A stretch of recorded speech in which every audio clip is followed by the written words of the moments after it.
ಯಾವಾಗ ನಾವು ಇಂಥದ್ದು ಕೆಲಸ ಮಾಡೋನು ಅಂತ ನಿರ್ಣಯ ಮಾಡಿಬಿಡ್ತೀವೋ ಅದಕ್ಕೆ ಆವಾಗ ಬುದ್ಧಿ ಅಂತ ಅನಿಸ್ಕೋತದೆ. ಮನಸ್ಸು ಬುದ್ಧಿ. ಚಿತ್ತು ಹಿಂದಿನ ಘಟನೆಗಳನ್ನು ನೆನಪು ಇಟ್ಟುಕೊಳ್ಳುವಂಥ ಒಂದು ಏನು ಭಾಗದಲ್ಲ, ಅದಕ್ಕೆ ನಾವು ಚಿತ್ತು ಅಂತ ಕರಿತೀವಿ ಶಾಸ್ತ್ರದಲ್ಲಿ. ಆ ಬಳಿಕ ಅಭಿಮಾನ ಪಡುವಂಥ, ಇದು ನಾನು ಮಾಡಿದ್ದು, ಇದು ನನ್ನಿಂದ ಆದದ್ದು ಅಂತ ಅಭಿಮಾನ ಪಡುವಂಥ ವೃತ್ತಿಗೆನೆ ನಾವು ಅಹಂಕಾರ ಅಂತ ಕರಿತೀವಿ. ಹೀಗೆ ಮನಸ್ಸು, ಬುದ್ಧಿ, ಚಿತ್ತು, ಅಹಂಕಾರ 4 ರೂಪವನ್ನು ನಮ್ಮ ಅಂತಃಕರಣ ತಾಳ್ತಿರ್ತದೆ. ಅದರಾಗ ಪ್ರಮುಖವಾದದ್ದು ಮನಸ್ಸು. ಮನಸ್ಸಿನ ಸ್ವರೂಪವನ್ನು ಹೇಳ್ತಾರೆ, ಸಂಕಲ್ಪ ವಿಕಲ್ಪ ಧರಿಸಿದಲ್ಲಿ ಮನವೆನಿಸಿತ್ತು. ಹಂಗಾರೆ ಆ ಮನಸ್ಸೇ ಎಲ್ಲದಕ್ಕೂ ಕಾರಣ ಅನ್ನೋದನ್ನು ಅವರು ಕೂಡ ಹೇಳ್ತಾರೆ. ಏನು ಅಂತ ಕೇಳಿದ್ರೆ, ಮನದಲ್ಲಿ ಸಂಕಲ್ಪ ವಿಕಲ್ಪಗಳು ನೋಡಯ್ಯ, ಮನಸ್ಸಿನ ಕಾರ್ಯವೇ ಪುಣ್ಯ ಪಾಪ ನೋಡಯ್ಯ, ಮನಃ ಕಾರ್ಯಂ ಜಗದ್ಭೇದಂ ಎಂಬುದು ಹುಸಿಯಲ್ಲ ನೋಡ, ಕಪಿಲ ಸಿದ್ಧ ಮಲ್ಲಿಕಾರ್ಜುನ. ಸಿದ್ಧರಾಮ ಶಿವಯೋಗಿಗಳು ಮನಸ್ಸಿನ ಸ್ವರೂಪವನ್ನೇ ಇಲ್ಲೇ ಹೇಳ್ಕೊಂಡು ಬರ್ತಾರೆ. ಏನು ಅಂತ ಕೇಳಿದರೆ, ಮನದಲ್ಲಿ ಸಂಕಲ್ಪ ವಿಕಲ್ಪಗಳು ನೋಡಯ್ಯ. ಸಮುದ್ರದಲ್ಲಿ ತೆರೆ ಎದ್ದಂಗೆ ಅಂತಃಕರಣದ ಸರೋವರದಲ್ಲಿ ಸಂಕಲ್ಪ ವಿಕಲ್ಪಗಳು ಹೇಳ್ತಾವ. ಇದು ಮನಸ್ಸು. ಮನಸ್ಸಿನ ಕಾರ್ಯವೇ ಪುಣ್ಯ ಪಾಪ ನೋಡಯ್ಯ. ನಮ್ಮ ಮನಸ್ಸು ಪುಣ್ಯನೂ ಮಾಡೋದು ಅದೇ, ಪಾಪನೂ ಮಾಡೋದು ಮನಸ್ಸೇ. ಅಷ್ಟಲ್ಲ, ಮನಃ ಕಾರ್ಯಂ ಜಗದ್ಭೇದಂ. ಈ ಜಗತ್ತಿನಲ್ಲಿ ಅನೇಕ ಪ್ರಕಾರದ ಭೇದಗಳ ಅನುಭೂತಿ ನಮಗಾಗ್ತೈತಲ್ಲ, ಇದು ಕೂಡ ಮನಸ್ಸಿನ ಕಾರ್ಯವೇ ಅಂತ ಹೇಳಿ ಕಪಿಲ ಸಿದ್ಧ ಮಲ್ಲಿಕಾರ್ಜುನ ಅಂತ ಅದರ ಬಗ್ಗೆ ಹೇಳ್ಕೊಂಡು ಬರ್ತಾರೆ. ಅವರು ಕೂಡ ಮನಸ್ಸೇ ಪುಣ್ಯ ಪಾಪಗಳಿಗೆ ಎಲ್ಲಕ್ಕೂ ಕಾರಣ ಅಂತ ಹೇಳಿದರು. ಆಮೇಲೆ ಇನ್ನೊಂದು ಮಾತನ್ನ ಹೇಳ್ತಾರೆ ಬಹಳ ಸುಂದರವಾಗಿ. ಏನು ಹೇಳ್ತಾರು ಅಂತ ಕೇಳಿದರೆ, ಮನುಷ್ಯ ಸುಖಿ ಆಗುವುದು ಸಂಪತ್ತಿನಿಂದ ಅಲ್ಲ, ಮನುಷ್ಯ ದುಃಖಿ ಆಗುವುದು ಸಂಪತ್ತು ಕಳ್ಕೊಂಡ ಬಳಿಕ ಬರುವ ಬಡತನದಿಂದ ಅಲ್ಲ, ಅದಕ್ಕೂ ಕೂಡ ಮನಸ್ಸೇ ಕಾರಣ ಅಂತ ನಮ್ಮ ಶರಣರು ಬಹಳ ಸುಂದರವಾಗಿ ಹೇಳ್ಕೊಂಡು ಬರ್ತಾರೆ. ಇಡೀ ಮನಸ್ಸಿನ ಕಾರ್ಯವೇ ಒಂದು ವಚನದಲ್ಲಿ ಹಿಡಿದಿಡ್ತಾರೆ. ಅವರು ಬರೀತಾರೆ, ಸಕಲೇಂದ್ರಿಯಗಳಲ್ಲಿ ವಿಕರಿಸುವ ಮನವ ಸೆಳೆದು ನಿಂದಾತನೇ ಸುಖಿ, ಪಂಚೇಂದ್ರಿಯಗಳಲ್ಲಿ ಕೀಳು ಮನಮುಗೊಂಡು ಸುಳಿವಾತನೇ ದುಃಖಿ. ಮನವು ಬಹಿರ್ಮುಖವಾದೊಡೆ ಮಾಯಾ ಪ್ರಪಂಚಿ, ಮನವು ಅಂತರ್ಮುಖವಾದೊಡೆ ಅವಿರಳ ಜ್ಞಾನಿ. ಮನವು ಮಹದಲ್ಲಿ ನಿಂದಿರಲ್ ಆತ ಜೀವನ್ ಮುಕ್ತ, ಮನೋರ್ಲಯವಾದೊಡೆ ಸೌರಾಷ್ಟ್ರ ಸೋಮೇಶ್ವರ ಲಿಂಗದಲ್ಲಿ ಅಭೇದ್ಯನು ಅಂತ ಬಹಳ ಸುಂದರವಾಗಿ ಶರಣ ಆದಯ್ಯನವರು ಈ ಮಾತನ್ನು ಹೇಳ್ಕೊಂಡು ಬರ್ತಾರೆ.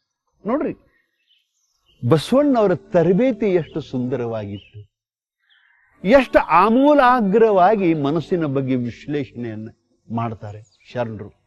ಯಾರು ಜಗತ್ತಿನೊಳಗೆ ಸುಖಿ ಅಂತ ನಮ್ಮನ್ನು ಕೇಳಿದರೆ ಬಹಳಷ್ಟು ಸಂಪತ್ತು ಸಂಪಾದನೆ ಮಾಡಿದವ ಸುಖಿ ಅಂತ ನಾವಂತೀವಿ. ಅವ ಸುಖಿ ಅಲ್ಲ.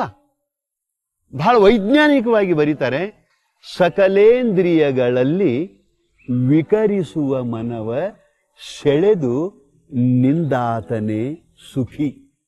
ಜಗತ್ತಿನೊಳಗೆ ಯಾರು ಪರಮ ಸುಖಿಗಳು ಅಂತ ಕೇಳಿದರೆ, ಇಂದ್ರಿಯಗಳ ಮುಖಾಂತರ ವಿಷಯದ ಕಡೆ ಹರಿದು ಹೋಗಿ ವಿಕಾರಗೊಳ್ಳುವಂಥ ನಮ್ಮ ಮನಸ್ಸೇನದಲ್ಲ, ಅದನ್ನು ಆಧ್ಯಾತ್ಮಿಕ ಸಾಧನೆಯಲ್ಲಿ, ಶಿವಯೋಗ ಸಾಧನೆಯಲ್ಲಿ, ಬ್ರಹ್ಮಾನುಸಂಧಾನದಲ್ಲಿ ಹರಿದು ಹೋದಂಥ ಮನಸ್ಸನ್ನು ಸೆಳೆದು ಜಗ್ಗಿ ಬ್ರಹ್ಮಾನುಸಂಧಾನದಲ್ಲಿ, ಲಿಂಗಾನುಸಂಧಾನದಲ್ಲಿ ಯಾರು ನಿಲ್ಲಿಸ್ತಾರೋ ಅವರೇ ಪರಮ ಸುಖಿಗಳು, ಮತ್ಯಾರೂ ಅಲ್ಲ.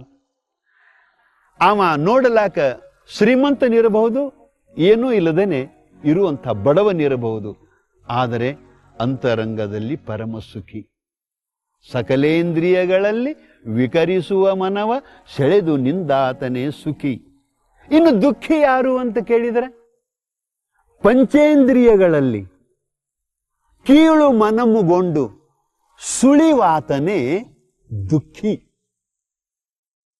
ಯಾರ ಮನಸ್ಸು ಇಂದ್ರಿಯಗಳ ಮುಖಾಂತರ ವಿಷಯಗಳ ಕಡೆಗೆ ಹರಿದು ಹೋಗಿ ಅನಂತ ವಿಕಾರವನ್ನ ತಾಳಿ ಅಲ್ಲೋಲ ಕಲ್ಲೋಲ ಆಗಿರುವಂತ ಏನು ಮನಸ್ಸದಲ್ಲ, ಅಂಥವನೇ ದುಃಖಿ ಅಂತ ಬರೀತಾರೆ. ಅವ ಬಹಳ ದೊಡ್ಡ ಆಗರ್ಭ ಶ್ರೀಮಂತನಿರಲಿ, ಅವ ಬಂಗಾರದ ಸಿಂಹಾಸನ ಮೇಲೆ, ಬಂಗಾರದ ಪಲಂಗದ ಮೇಲೆ ಮಲಗುವಂಥ ಶ್ರೀಮಂತನಿದ್ರೂ ಕೂಡ ಅವ ದುಃಖಿ. ಯಾಕೆ? ಅವನ ಮನಸ್ಸು ಕೀಳು ಮನಸ್ಸು, ವಿಷಯಗಳ ಕಡೆಗೆ ಹರಿದು ಹೋಗಿ ಅನೇಕ ವಿಕಾರವನ್ನು ಗೊಂಡಿರುವಂಥ ಮನಸ್ಸು. ಅದಕ್ಕೆ ಅವ ದುಃಖಿ. ಅವ ಎಂಥವಿದ್ರೂ ಕೂಡ ದುಃಖಿನೇ. ಆ ಬಳಿಕ ಮನವು ಬಹಿರ್ಮುಖವಾದೊಡೆ, ಸದಾವಕಾಲ ಬಹಿರ್ಮುಖನ ಮನಸ್ಸು ಇತ್ತು ಅಂತಂದ್ರೆ ಅವ ಮಾಯಾ ಪ್ರಪಂಚಿ. ಅವ ಮಾಯಾ ಪ್ರಪಂಚಿ, ಮಾಯೆಗೆ ಒಳಗಾದವ, ವಿಷಯಾಸಕ್ತನಾಗಿ ಬಹಿರ್ಮುಖ ಏನಿರ್ತಾನಲ್ಲ ಅವ ಮಾಯಾ ಪ್ರಪಂಚಿ. ಯಾರ ಮನಸ್ಸು ಅಂತರ್ಮುಖ ಆಗಿದನು, ಯಾರು ಶಿವಯೋಗ ಸಾಧನೆಯಿಂದ ಆತ್ಮಾನುಸಂಧಾನದಿಂದ ಮನಸ್ಸನ್ನ ಅಂತರ್ಮುಖಗೊಳಿಸಿದ್ದಾರೆ ಅವರು ಅವಿರಳ ಜ್ಞಾನಿ, ಅವರಿಗೆ ಬ್ರಹ್ಮಜ್ಞಾನಿ ಅಂತ ಕರೀತಾರೆ.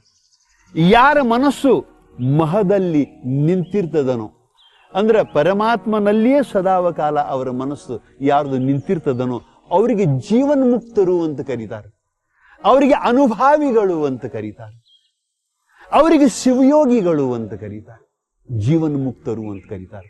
ಯಾವಾಗ ಪ್ರಾರಬ್ಧ ಕರ್ಮದ ಫಲ ಮುಗಿತದನು ಆವಾಗ ಮನಸ್ಸು ಇದು ಪಂಚಭೂತಗಳಲ್ಲಿ ವಿಲಯವನ್ನು ಹೊಂದಿಬಿಡ್ತದೆ.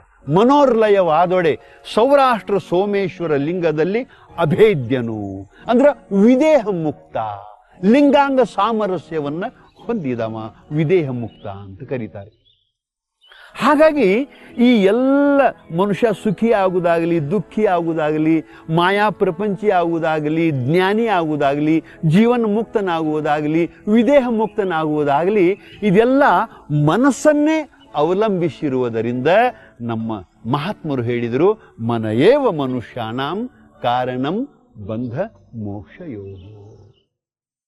ಬಂಧ ಮೋಕ್ಷಗಳಿಗೆ ಮನಸ್ಸೇ ಕಾರಣ ಅನ್ನುವಂಥ ಮಾತನ್ನ ಇಲ್ಲೇ ಹೇಳ್ಕೊಂಡು ಬರ್ತಾರೆ ಬಂಧುಗಳೇ.